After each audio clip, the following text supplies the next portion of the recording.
우리 계신 하나님 말씀 구약 성경 스가랴 4장 말씀입니다. 오늘도 주님과 동행하시는 복된 날 되시기를 축복합니다. 하나님께서 바벨론 포로 생활로 고통받던 이스라엘 백성들을 귀환하게 하십니다. 그 기쁨으로 성전 공사를 시작하게 되지요. 하지만 사마리아 사람들의 방해로 인해서 약 16년간 성전 공사는 중단이 되게 됩니다. 흉물처럼 되어버린 이 성전이 하나님께서 보내신 두 명의 선지자 학개와 스가랴 선지자를 통해서 다시 백성들이 공사를 시작하는 그 장면이 기록되어 있는데요. 에스라서를 좀 보겠습니다. 에스라서 5장 1절과 2절 들어보시기 바랍니다. 선지자들 곧 선지자 학개와 이도의 손자 스가랴가 이스라엘의 하나님의 이름으로 유다와 예루살렘에 거주하는 유다 사람들에게 예언하였더니 이에 스알디엘의 아들 스룹바벨과 요사닥의 아들 예수아가 일어나 예루살렘에 있던 하나님의 성전을 다시 건축하기 시작하매 하나님의 선지자들이 함께 있어 그들을 돕더니. 아멘. 에스라서에서도 이 학개와 스가랴 선지자의 이름이 등장을 합니다. 이 중단되었던 성전을 이 두 명의 선지자들이 권면하고 격려합니다. 자기들의 생각을 전하는 것이 아니라 하나님의 말씀을 받은 그대로 예언하는 거예요. 그러자 스룹바벨과 예수아가 일어나 백성들과 함께 성전을 다시 짓게 됩니다. 하나님의 말씀이 임하면 16년간 중단되었던 성전이 다시 지어지게 되는 겁니다. 사람의 생각으로는 할 수 없는 것만 같았던 그 일들이 시작되게 되는 거죠. 그리고 이 일이 얼마나 가치가 있는 것인지, 이 일을 행하는 것이 사람의 능력으로 하는 것이 아님을 하나님께서는 스가랴에게 8가지의 환상으로 보여주시는 장면입니다. 자, 오늘이 5번째 환상이에요. 자, 1절입니다. 내가 말하던 천사가 다시 와서 나를 깨우니 마치 자는 사람이 잠에서 깨어난 것 같더라. 천사가 잠든 것 같은 스가랴를 깨우게 됩니다. 깨워서 말씀을 주시기 위함이죠. 하나님께서는 언제나 우리에게 말씀을 주기를 원하십니다. 성경 말씀을 통해서 또 이렇게 선지자처럼 때로는 환상을 통해서, 꿈을 통해서 주시기도 하지요. 환상과 꿈을 통해서 주실 때에는 해석이 굉장히 쉽지가 않습니다. 행여 환상과 꿈을 통해서 하나님의 말씀을 받으신 것 같을 때에는 조심해야 됩니다. 해석하는 것이 쉽지가 않아요. 자, 오늘 본문 2절 3절 우리 함께 봅니다. 2절 3절 시작. 그가 내게 묻되 내가 무엇을 보느냐? 내가 대답하되 내가 보니 순금 등잔대가 있는데 그 위에는 기름 그릇이 있고 또 그 기름 그릇 위에 7 등잔이 있으며 그 위에 있는 등잔을 위하여 7 관이 있고 그 등잔대 곁에 2 감람나무가 있는데 하나는 그 기름 그릇 오른쪽에 있고 하나는 그 왼쪽에 있나이다 하거니와. 좀 감이 오세요? 그림이 그려지세요? 이제 양쪽에 이렇게 딱 감람나무, 올리브 나무가 있습니다. 여기에서 관이 7개가 연결이 되고요. 그 관을 통해서 순금 등잔대가 가운데에 있고 그 순금 등잔대에 7개의 이제 등잔이 있는 겁니다. 감이 조금 오시죠? 자, 이것을 보고 저 환상이 무엇인가? 이 스가랴가 자기 생각을 표현하지 않습니다. 왜냐하면 확실한 하나님의 뜻을 아직 모르기 때문에 대체 저 환상이 무엇일까? 감은 있겠죠. 감은. 그러나 모르겠어요. 이제 4절 5절입니다. 내가 말하는 천사에게 물어 이르되 내 주여 이것들이 무엇이니까 하니 내게 말하는 천사가 대답하여 이르되 내가 이것들이 무엇인지 알지 못하느냐 하므로 내가 대답하되 내 주여 내가 알지 못하나이다 하니. 자, 스가랴 선지자가요 제가 모르겠습니다라고 분명히 고백을 합니다. 그 환상을 보고 제가 모르겠습니다. 모르는 것에 대해서 부끄러워하지 않아요. 아는 척하지 않습니다. 하나님께서 깨닫게 해주셔야만 그 환상을 알 수 있는 거죠. 이제 그 이후에 환상을 깨닫게 해주시는데요, 말씀도 마찬가지입니다. 우리가 처음 읽을 때 잘 모를 때가 있어요. 좀 어려운 말씀들이 있어요. 쉽게 쓰여진 말씀도 있지만 어렵게 쓰여진 말씀들도 있어요. 근데 그것을 어렵다고 해서 덮어버리기보다는 잘 모르겠지만 읽고 나중에 또 읽고 읽다 보면 성령님께서요, 그것을 깨닫게 해주실 때가 있습니다. 말씀을 읽다가 성령님의 깨닫게 해주심을, 그 깊은 하나님의 말씀을 아는 기쁨이 저와 여러분들 안에 있기를 축복합니다. 이 천사가요, 그 말씀의 의미를 깨닫게 해주시는 거예요. 환상의 의미를. 6절입니다. 그가 내게 대답하여 이르되 여호와께서 스룹바벨에게 하신 말씀이 이러하니라. 만군의 여호와께서 말씀하시되 이는 힘으로 되지 아니하며 능력으로 되지 아니하고 오직 나의 영으로 되느니라. 자, 하나님께서요, 갑자기 이 환상의 의미를 풀어주시는데 스룹바벨 얘기를 하세요. 스룹바벨은 총독이고 이 성전 공사를 책임지는 사람입니다.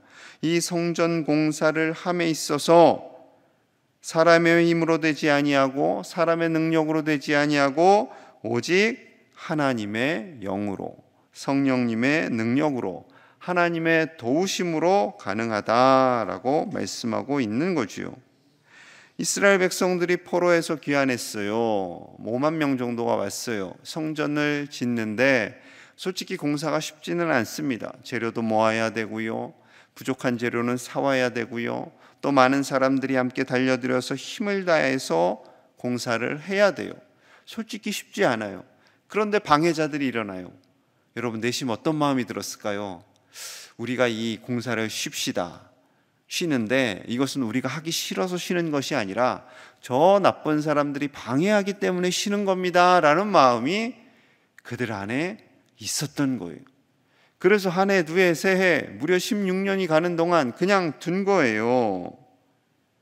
여러분, 이 성전을 짓는 이 모든 과정은 인간적인 생각과 인간적인 능력, 인간적인 힘을 의지하는 것이 아니라 전적인 하나님의 능력, 전적인 성령님의 역사하심으로 가능하다라는 말씀이지요.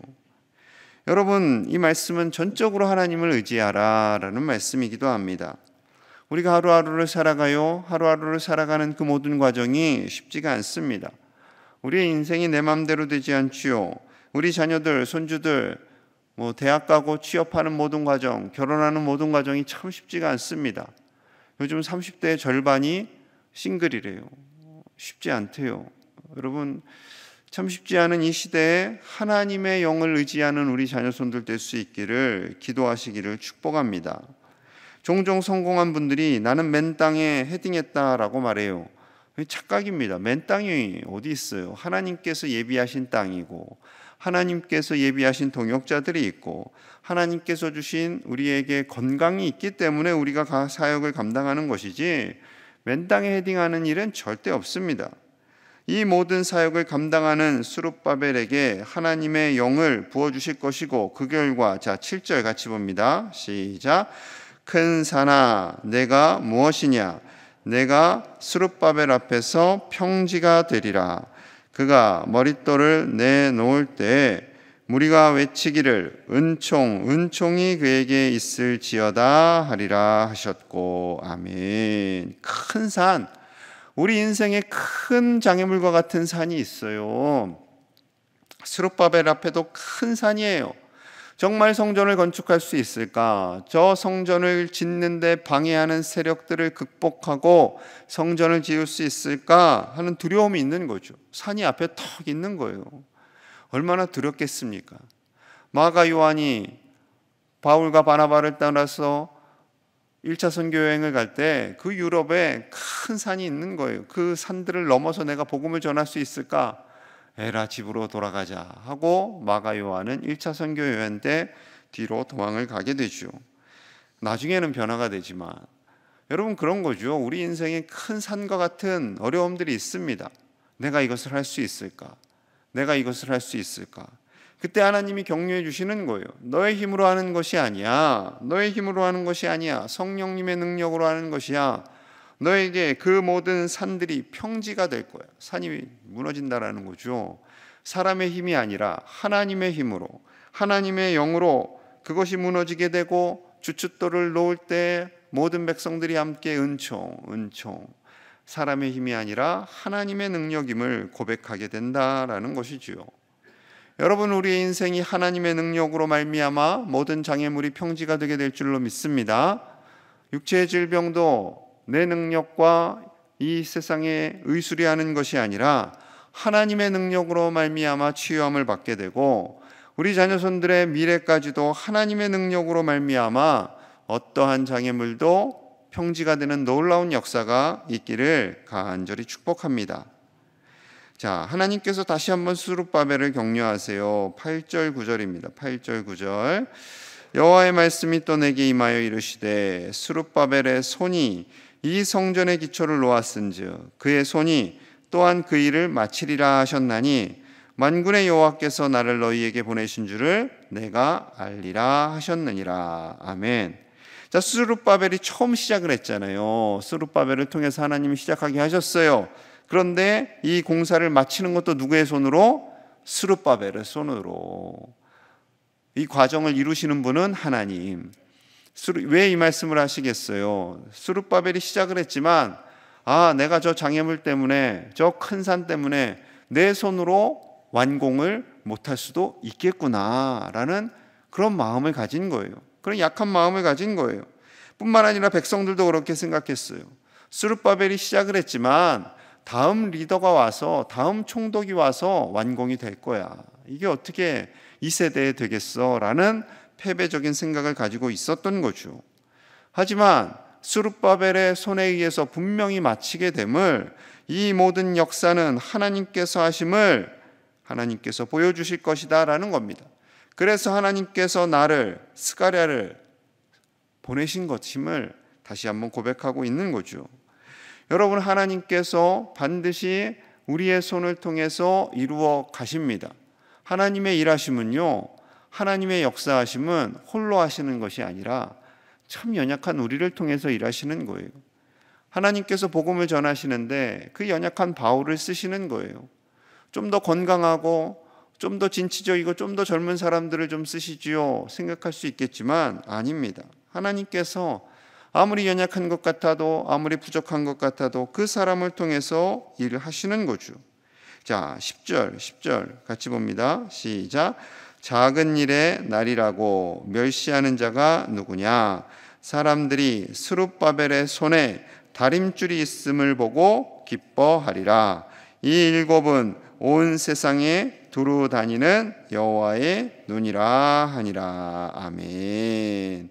자, 작은 일의 날이라고 멸시하는 자가 누구냐? 이 성전을 짓는 것이 결코 작지 않다라는 거죠. 이 성전을 바라보면서 저거 대단한 거 아니야, 성전 짓는 거 대단한 거 아니야, 그냥 안 지어도 돼 라고 멸시하는 사람들도 있었다라는 거예요.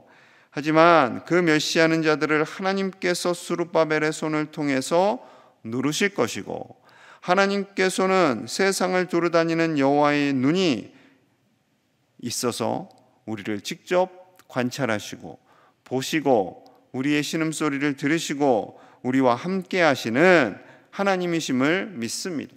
그래서 일곱 등자는 바로 세상을 바라보시는, 세상을 관찰하시는 하나님의 눈. 하나님은 눈이 일곱 개인가 보다 그렇게 생각하시는 것이 아니라요, 그만큼 여러 개의 눈을 가지시고 보시는 것처럼 다 보신다라는 겁니다. 다. 우리가 눈이 두 개여서 앞하고 옆밖에 못 보지만 눈이 일곱 개가 있다라고 생각해 보세요. 뒤도 다 볼 거 아니에요. 상징적인 표현이죠. 그만큼 하나님은 우리 인생의 장애물, 우리 삶의 산과 같은 그 모든 어려움도 보시고, 보실 뿐만 아니라 우리의 손에 힘을 주셔서 하나님의 영으로 이 모든 것을 이기게 하실 줄로 믿습니다. 여러분, 담대하시기를 축복합니다. 하나님께서 우리의 손에 힘을 주시는 거예요. 성령님께서 우리 안에 거하세요. 하나님의 영이신, 예수님의 영이신 성령님이 우리 안에 거하시면서 그 모든 장애물들을 이겨나가게 하시고 그 모든 질병까지도 이길 힘을 주시고, 하나님께서 우리에게 반드시 일하시고 역사하시는 신실하신 하나님이신 줄로 믿습니다. 하나님이 그냥 그렇게 가시는 것뿐만 아니라요, 동역자를 붙여주세요. 동역자. 양쪽에 있는 감람나무는 대체 무엇입니까? 라고 질문했더니 답이 14절이에요. 14절 같이 봅니다. 시작. 이르되 이는 기름 부음 받은 자 둘이니 온 세상의 주 앞에 서 있는 자니라 하더라. 이 기름 부음을 받은 자 두 사람은 바로 스룹바벨과 대제사장 여호수아를 의미합니다. 하나님께서 하나님의 종들을 세워주시는 거예요. 그리고 성전이 완공되어서 성전에 기름이 들어가고 불이 타오르잖아요. 그것을 의미하는 거죠. 하나님의 사람에게 힘을 공급해 주시고 그 사람들을 통해서, 리더들을 통해서 하나님의 일이 진행됨을 말씀하고 있습니다. 여러분, 하나님은 하나님의 사람들을 통해서 일하십니다.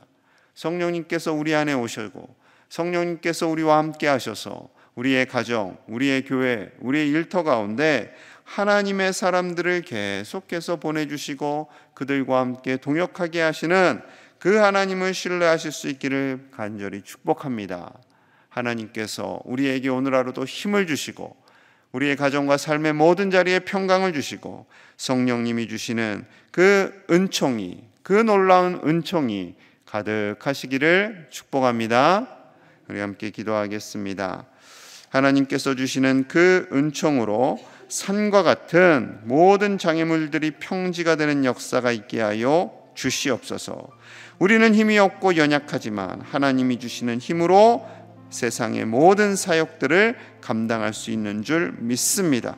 두려워하지 않고 염려하지 않고 사명을 감당하게 하여 주시옵소서. 하나님께서 새 힘을 허락하여 주시옵소서. 우리 자녀손들이 이 세상을 살아가며 두려워하지 않게 하여 주시옵소서. 담대하게 하여 주시옵소서. 코로나로 인하여 위축되지 않는 한국교회 되게 하여 주시옵소서. 아무리 더 큰 바이러스가 횡행한다 할지라도 하나님의 임재가 있는 이 교회에서 예배가 끊어지지 않게 하시고 하나님께 영광 올려드리며 하나님만을 바라보는 우리 제1의 가족들이 다 되게 하여 주시옵소서. 또한 입시와 취업을 위해 기도하는 우리 자녀손들을 위해서도 함께 기도하겠습니다. 하나님 아버지 감사합니다. 사랑하시는 제1의 가족들이 함께 나와 예배합니다. 주여 우리를 붙잡아 주시옵소서. 우리에게 있는 큰 산과 같은 어떠한 장애물도 하나님께서 주시는 힘으로 다 이겨나갈 수 있는 줄로 믿습니다. 하나님은 우리를 통하여 일하시는 줄로 믿습니다. 우리 가정의 큰 산, 우리 자녀손들의 앞에 있는 큰 산, 우리 교회와 이 세상의 앞에 있는 큰 산들이 무너지고 평지가 되게 하여 주시옵소서. 두려워하거나 염려하지 않게 하여 주시옵소서. 하나님이 일하시는 줄로 믿습니다. 아버지여, 코로나19라는 큰 산도 무너지게 하시고 어떠한 큰 산이 온다 할지라도 두려워하지 않고 오직 하나님 붙잡고 나아가는 우리 가족들 되게 하여 주시옵소서. 입시와 취업을 위해 기도하는 우리 자녀들, 손주들이 있습니다. 주여 담대하게 하여 주시옵소서. 두려워하지 않게 하여 주시옵소서. 육체의 질병으로 고통받는 이들도 있습니다. 주여 담대하게 일하며 하나님 의지하며 나아가게 하여 주시옵소서. 하나님께 기도합니다. 간구하는 목소리를 들어응답하여 주시고 아버지께서 모든 큰 산이 무너지는 역사가 있게 하여 주시옵소서. 하나님 감사합니다. 주님께 나아갑니다. 우리를 붙잡아 주시옵소서. 하나님 아버지 감사합니다. 하나님의 영이 우리 안에 거하시기에 우리 인생의 어떠한 큰 산도 평지가 되게 되는 줄로 믿습니다. 아버지여, 우리 자녀손들, 우리의 가정 앞에 있는 어떠한 큰 산도 무너지는 역사가 일어나게 하여 주시옵소서. 우리 인생의 어떠한 장애물도 무너지는 역사가 있게 하여 주시옵소서. 입시와 취업이라는 큰 산도 무너지게 하시고 코로나19라는 큰 산도 무너지게 하시고 육체의 질병이라는 큰 산도 무너지게 하여 주시옵소서. 담대하게 믿음으로 나아가게 하시고 하나님께서 동행하시는 복된 날, 하나님의 은총이 가득한 오늘 한 날이 되도록 은혜 위에 은혜를 더하여 주시옵소서. 오직 주님 의지하며 예수님 이름 받들어 간절히 축복하며 기도하옵나이다. 아멘.